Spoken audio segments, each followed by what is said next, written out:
Greenland एक ऐसा देश है जिसका जिक्र हम जियोपॉलिटिकल डिस्कशंस में नहीं सुनते हैं। जी हाँ, और बहुत से लोग तो ऐसे भी होंगे जो इसे नक्शे पर भी ना पहचान सके, लेकिन पिछले कुछ वक्त में ये जगह नई जियोपॉलिटिकल डेवलपमेंट्स का एपिक सेंटर बन गई है। और आज दुनिया की दो सबसे बड़ी पावर्स अमेरिका और चीन दोनों इसके पीछे लड़ रहे हैं। लेकिन आखिर ऐसा क्या खास है ग्रीनलैंड में, और इससे किसी देश को क्या फायदा हो सकता है? आज इन्हीं सवालों का जवाब हम जानने की कोशिश करेंगे हम इस वीडियो में। अंत तक बने रहिएगा हमारे साथ। लेकिन वीडियो शुरू होने से पहले अगर आप चैनल पर नए हैं या आपने अभी तक चैनल को सब्सक्राइब नहीं किया है तो चैनल को सब्सक्राइब करना और बेल आइकॉन दबाना बिल्कुल ना भूलें। दोस्तों, ग्रीनलैंड के अंदर दुनिया की ग्रेट पावर्स का इंटरेस्ट आज से नहीं है बल्कि काफी समय से रहा है। ये आइलैंड कंट्री यूं तो आइस से घिरी हुई है, जिस वजह से यहाँ का लाइफस्टाइल काफी मुश्किल है, लेकिन इसी के साथ साथ इसके पास एक स्ट्रेटेजिक एडवांटेज भी है। ग्रीनलैंड नॉर्थ पोल के बहुत करीब है और इसके एक तरफ यूएस और कनाडा जैसे देश है तो दूसरी तरफ रूस, नॉर्वे और स्वीडन है। जब अमेरिका और सोवियत यूनियन के बीच में कोल्ड वॉर चल रही थी तब अमेरिका ने यहाँ पर ही अपना पहला मिलिट्री बेस बनाया था ताकि वो रूस पर नजर रख सकें और यहाँ से यूएस की तरफ वार्निंग्स भी भेज सकें। लेकिन कोल्ड वॉर के खत्म होने के बाद इस जगह पर किसी ने ध्यान तक नहीं दिया था।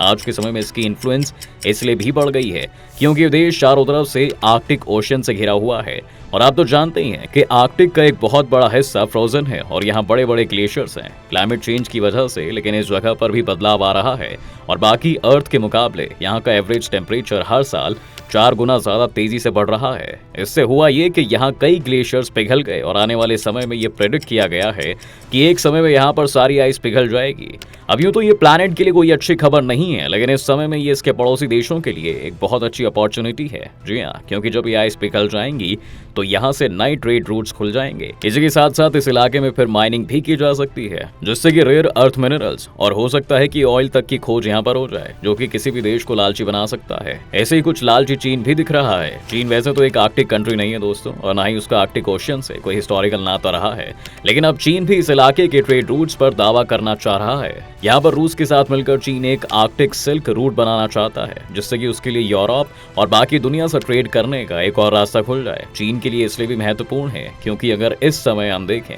चीन को ट्रेड करने के लिए अपने जहाजों को इंडियन ओशन के थ्रू गुजारना पड़ता है, जिसमें बहुत सारे चौक पॉइंट्स ऐसे हैं जिन्हें डायरेक्टली यूएस या फिर उसके अलाइज कंट्रोल करते हैं। इनमें इंडोनेशिया के मलक्का स्ट्रेट का जिक्र भी बार बार आता है, जहां से चीन के 80% ऑयल इंपोर्ट्स गुजरते हैं। जी हाँ, इसी वजह से चीन बहुत कमजोर हो जाता है क्योंकि किसी युद्ध की स्थिति में इन चौक पॉइंट्स पर चीन के वेसल्स की पासिंग को डिनाई किया जा सकता है, जिससे कि चीन ना ही दुनिया से ट्रेड कर पाएगा और ना ही अपने देश की एनर्जी रिक्वायरमेंट्स को पूरा कर पाएगा। अब ये इलाका तो ऑलरेडी बहुत कंटेस्टेड है क्योंकि यहाँ सिर्फ अमेरिका की प्रेजेंस नहीं है बल्कि अब तो पूरा क्वाड समूह है। इसके साथ साथ साउथ ईस्ट एशिया के बाकी देश भी चीन को खास पसंद नहीं करते हैं क्योंकि उनके कंट्रोल वाले साउथ चाइना सी के हिस्से पर भी चीन अपना दावा ठोकता है। अब चीन को भी पता है कि इस इलाके में अब उनके लिए पूरी तरह से स्ट्रेटेजिक कंट्रोल हासिल कर पाना मुश्किल है, लेकिन अब जो नया ट्रेड रूट क्लाइमेट चेंज के कारण खुलने वाला है उसमें चीन की बड़ी दिलचस्पी है। जी हाँ दोस्तों, इन ट्रेड रूट्स में कनाडा और रूस की भी बड़ी दिलचस्पी है। अब इन सब देशों के बीच में है ग्रीनलैंड, इसलिए अगर यहाँ पर किसी भी देश को अपने ट्रेड रूट्स सिक्योर करने हैं तो उसे ग्रीनलैंड से न सिर्फ अच्छी दोस्ती बनाकर रखनी होगी बल्कि ग्रीनलैंड को इस कदर अपने खेमे में करना होगा ताकि ग्रीनलैंड जब चाहे उस देश की मदद के लिए उसके दुश्मनों के रूट्स को ब्लॉक कर दे। यही वजह है दोस्तों कि ग्रीनलैंड में फिर से सभी देशों का इंटरेस्ट जाग गया है और डोनाल्ड ट्रंप ने तो प्रेसिडेंट रहते हुए ये कंट्रोवर्शियल स्टेटमेंट भी दे दी थी कि वो ग्रीनलैंड को ही खरीदना चाहते हैं। खैर ये तो पॉसिबल नहीं है, पर यूएस का इंटरेस्ट ग्रीनलैंड में दोबारा जाग उठा है और उन्होंने यहाँ पर 2020 में फिर से अपनी एक कॉन्सुलेट खोल दी थी जो कोल्ड वॉर के बाद बंद कर दी गई थी। ये उनकी राजधानी नूक में मौजूद है।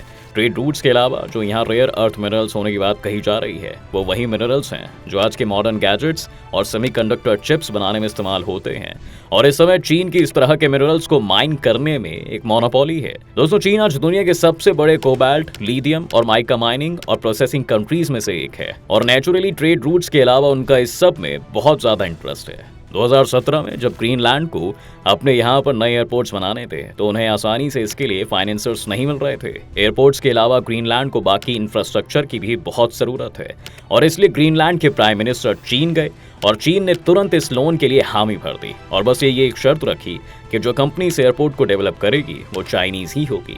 यानी चीन एक जेब से पैसा निकालेगा, उसे ग्रीनलैंड को देगा, फिर ग्रीनलैंड वही पैसा चीन को पेमेंट के रूप में देगा और चीन उसे अपनी दूसरी जेब में रखकर ग्रीनलैंड से फिर लोन भी वसूलेगा। असल पैसा डबल करने की स्कीम तो चीन ही दुनिया में चला रहा है दोस्तों। चीन की स्ट्रैटेजी को डेब्ट ट्रैप भी बोला जाता है, जिसके बारे में आपने कभी मीडिया में जरूर सुना होगा। जब ग्रीनलैंड और चीन की डील अनाउंस हुई थी तो अचानक से अमेरिका घबरा गया था और उसने डेनमार्क से इस डील को रोकने के लिए भी कहा था। अब आपको यहाँ पर एडिशनल जानकारी भी दे दें कि जिस तरह इंग्लैंड, वेल्स और स्कॉटलैंड अलग अलग कंट्रीज होते हुए भी यूनाइटेड किंगडम का हिस्सा हैं, उसी तरह ग्रीनलैंड भी एक अलग कंट्री तो है, लेकिन वो किंगडम ऑफ डेनमार्क में आने वाली 3 कंट्रीज में से भी एक है और इसलिए यूएस ने डेनमार्क को अप्रोच किया है। दरअसल यूएस को ये डर था कि अगर इतनी स्ट्रैटेजिक लोकेशन को चीन ने अपने डेब्ट ट्रैप में फंसा लिया तो चीन यहाँ पर भी लोन ना चुकाने पर डेनमार्क के एयरपोर्ट्स और पोर्ट्स हथिया लेगा। और क्योंकि डेनमार्क यूएस के बहुत करीब है, इसलिए ऐसा होने से अमेरिका की नेशनल सिक्योरिटी भी कॉम्प्रोमाइज हो जाएगी। इसलिए यूएस ने डेनमार्क से डील कैंसिल करने के लिए कहा और ऐसा हुआ भी। इसके बाद अब डेनमार्क यहाँ के 2/3 एयरपोर्ट प्रोजेक्ट्स को फंड कर रहा है। सिर्फ इतना ही नहीं दोस्तों, इसके बाद एक चाइनीज कंपनी ने यहाँ से जिंक और लीड जैसे मिनरल्स को एक्सट्रैक्ट करने के लिए भी एक डील साइन की थी।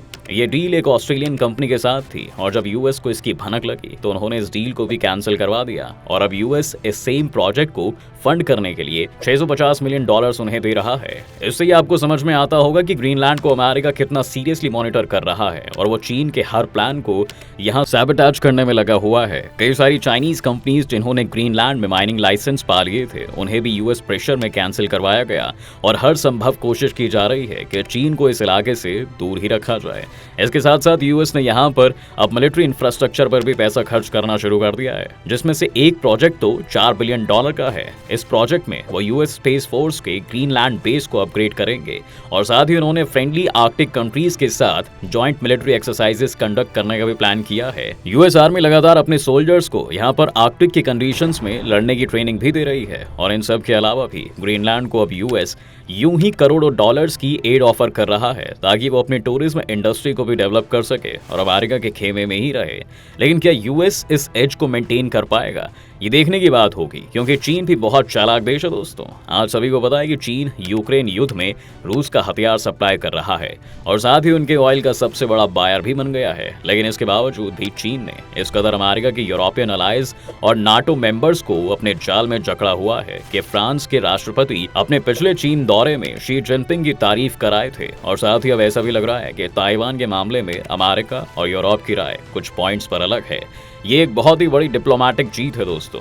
चीन ने हाल ही में ईरान और सऊदी का झगड़ा भी सॉल्व करवाया है। अफ्रीका पर तो वो कब्जा कर ही चुके हैं और साउथ अमेरिका के ज्यादातर देश भी आज चीन के साथ बड़े अच्छे रिश्ते रखते हैं। आप इस मुद्दे पर क्या सोचते हैं? क्या लगता है आपको कि अगर चीन यहाँ पर इतना एक्टिव है तो भारत को भी इस बारे में कुछ करना चाहिए? अपनी राय में कमेंट बॉक्स में जरूर दें। उम्मीद है कि आपको आज की इस वीडियो में काफी कुछ नया मिला होगा। अगर आपको ये वीडियो पसंद आया दोस्तों तो वीडियो को लाइक करें और अगर आप इस चैनल पर नए हैं तो जाने से पहले चैनल को सब्सक्राइब करना भी ना भूलें।